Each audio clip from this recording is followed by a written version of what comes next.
Finance Minister Nirmala Sitharaman recently announced a two-pronged stimulus package to step up capital expenditure and stimulate consumer demand during the coming festival season. The aim is to give the economy a 73,000 crore rupee boost this financial year. It should be noted that the economy could do with a demand revival during these times of coronavirus-induced slowdown, and the measures that have been announced are unlikely to cause too much strain on the government's finances either. But how effective will these steps prove in boosting consumption? Who stands to gain the most? And are the measures indeed the most fiscally prudent in these times? Let's take a deep dive with AKB to understand. What do you make of the Finance Minister's announcements in what is being called Stimulus Package 2.0? One, it is fiscally prudent. Number two, it is a stimulus, but that stimulus is coming mainly through government employees. And if you want to extend them further, you can say that it will come through public sector bank and public sector enterprise employees. And if you want to extend it further, if the state governments also agree to this, you can say that state government employees as well. What are the numbers? The central government employs around 3.5 million people. There are another 800,000 people who work in public sector banks. And then there are about 11 lakh or 1.1 million people who work in public sector enterprises. So if you are looking at stimulus, this stimulus is being done through by giving little more purchasing power in the hands of these people.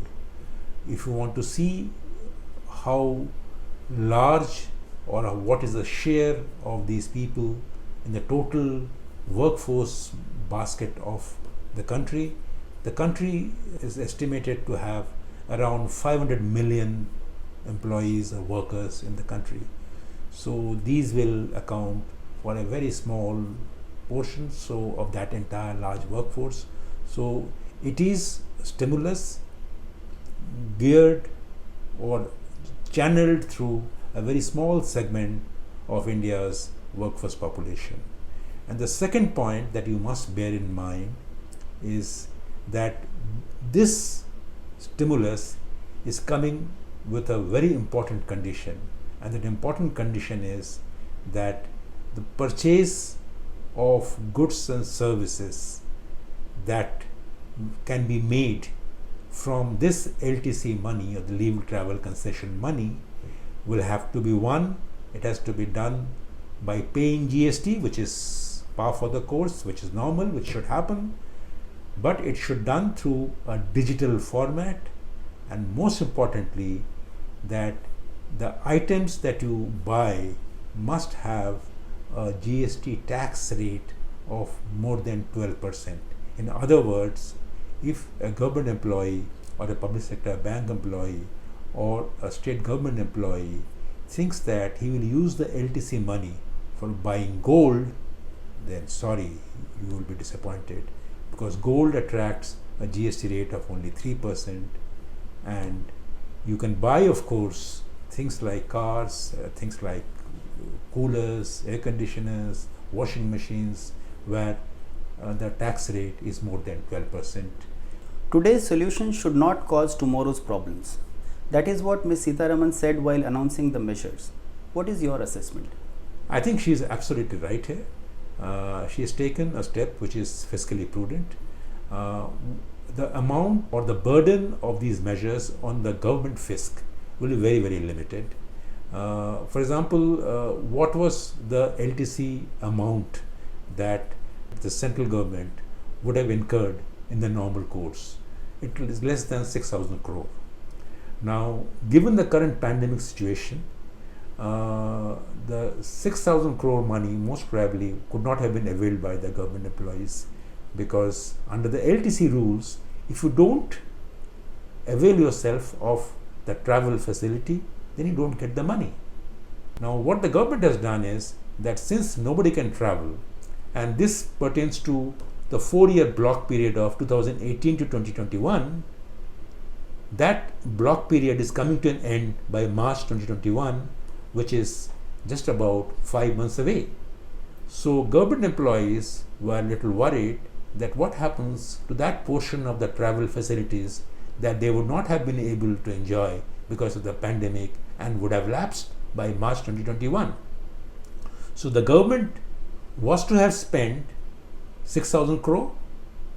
It could have saved that money because no employee would have probably gone on travel in these pandemic days. So the government has used the 6,000 crore, which is already budgeted for, to trigger a kind of a consumer demand, which is 3 times that amount more. Now, why is the government saying that the consumer boost will be 28,000 crore?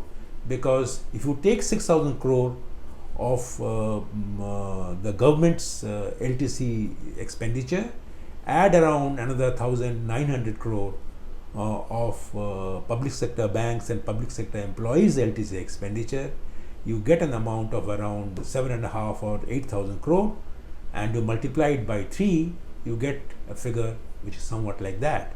So the total stimulus to consumer demand for items which attract a GST tax rate of more than 12% would be around 28,000 crore, provided you buy these items or services before the end of March 31, 2021. So talking of the LTC cash voucher scheme, do you think central government employees will be keen to avail of this facility, or will the strict spending condition attached to it prove a deterrent?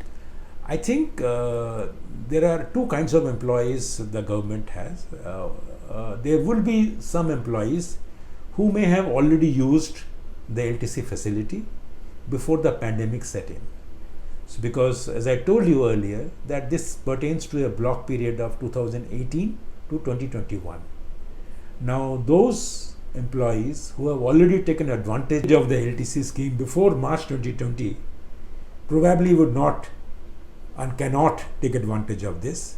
But those who did not and are afraid that they might lose this facility because they cannot travel before March 2021, my reading is they would go out and take a part of that LTC at least, because remember that if they take 100 rupees of LTC, they have to spend 300 rupees on buying goods and services, and that too which attract a duty rate of more than 12%. So there are conditions attached to it. So many employees who may have already availed of LTC will not be covered by it, but those who have not availed of this scheme, they might like to use it, provided they have that surplus of providing that extra money to purchase those items. Remember that this year the government has frozen the dearness allowance for all government employees till next July of 2021, and the government actually for the current year had a saving of around 36,000 crore by freezing the DA. So the extra surplus money with the government employees is limited. So it depends on how much of the surplus the government employees have, how much of the need they need, how much of the need they have to buy these goods and services. That will determine the success or failure of the scheme. What about the interest-free advance of 10,000 rupees being given in preloaded RuPay cards? How does that work? Well, I think the last pay commission, if I remember correctly, had stopped these festival advances around this time of the year. This has been revived, so to say. Remember, this is a festival advance. This is an interest-free advance, but this money has to be paid back.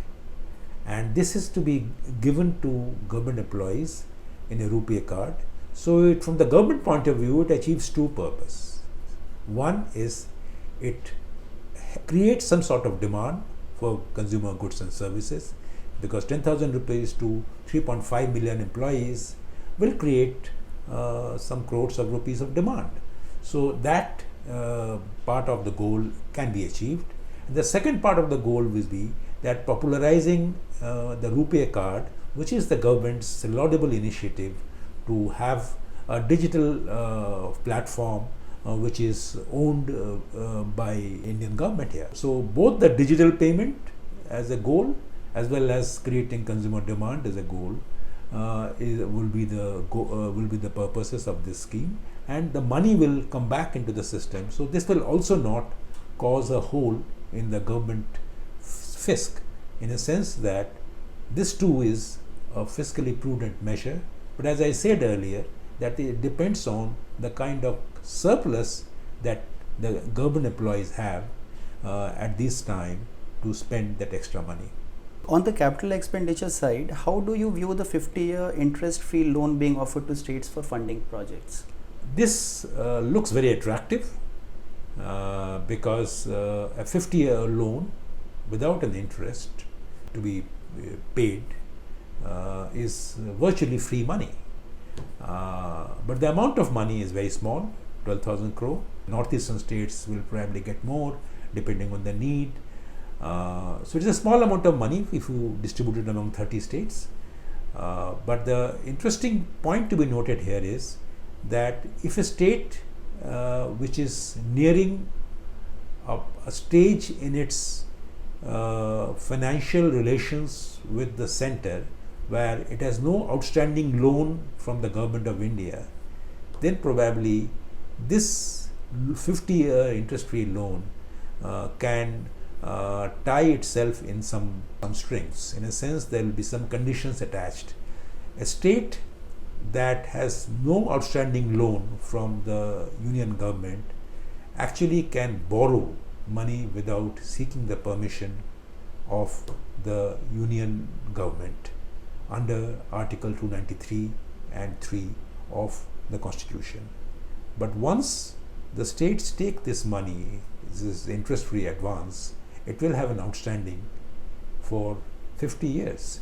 So in other words, if a state was hoping to reach a point in the next couple of years or so, or maybe 5 years, that it will become an entity that has no outstanding loans to be repaid to the center, it will tie itself down and it will curb its freedom to borrow from the market without government permission. The finance minister expects the announcements to boost the private sector as well, and she estimates the combined boost to be to the tune of 1 trillion rupees. Is that a fair estimate? And which sectors do you think will benefit the most? I think the total demand in the economy that these schemes will create will be substantial. Whether it will be to the tune of 1 trillion rupees is something that we will be able to see in the next coming weeks. But the numbers are for all of us to see. You have around the LTC scheme is there, you have the festival bonus advance scheme is there.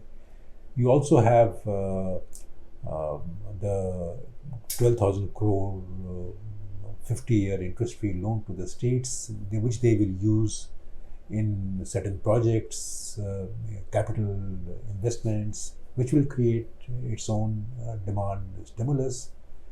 And don't forget that the government has also increased its own capital expenditure by around 25,000 crore over the rupees 4.13 trillion rupees it had provided for in the budget. So the net impact will be substantial. Which sectors will benefit? I think the consumer goods sector will benefit.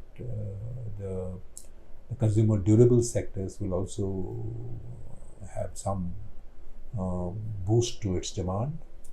The sectors like roads, bridges, which are not long-term projects, but they're short-term projects which can be, work can start with the extra money given to the states as well as to the center, they will benefit.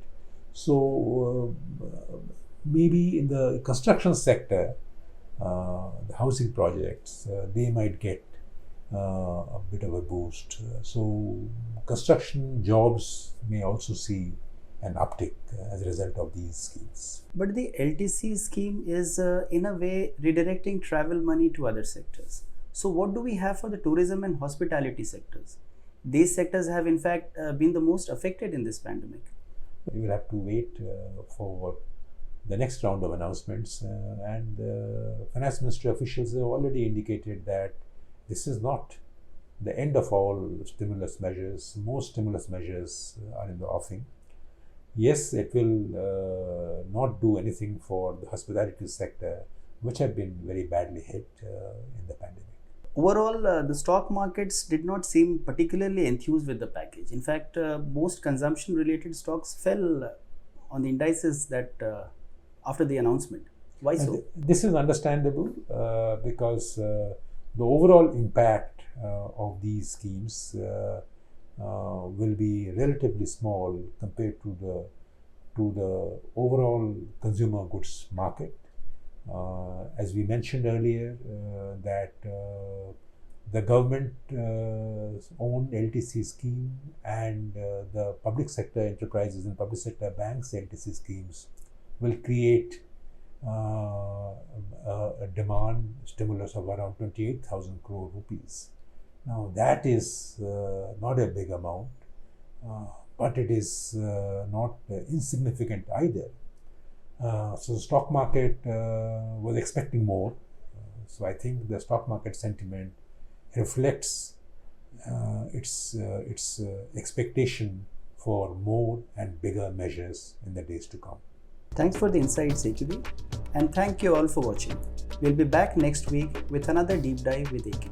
Thank you.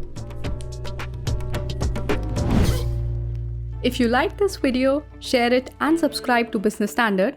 For more news, views and insights, log on to www.business-standard.com. Do also follow us on YouTube, Twitter, Facebook, Instagram, Telegram and LinkedIn.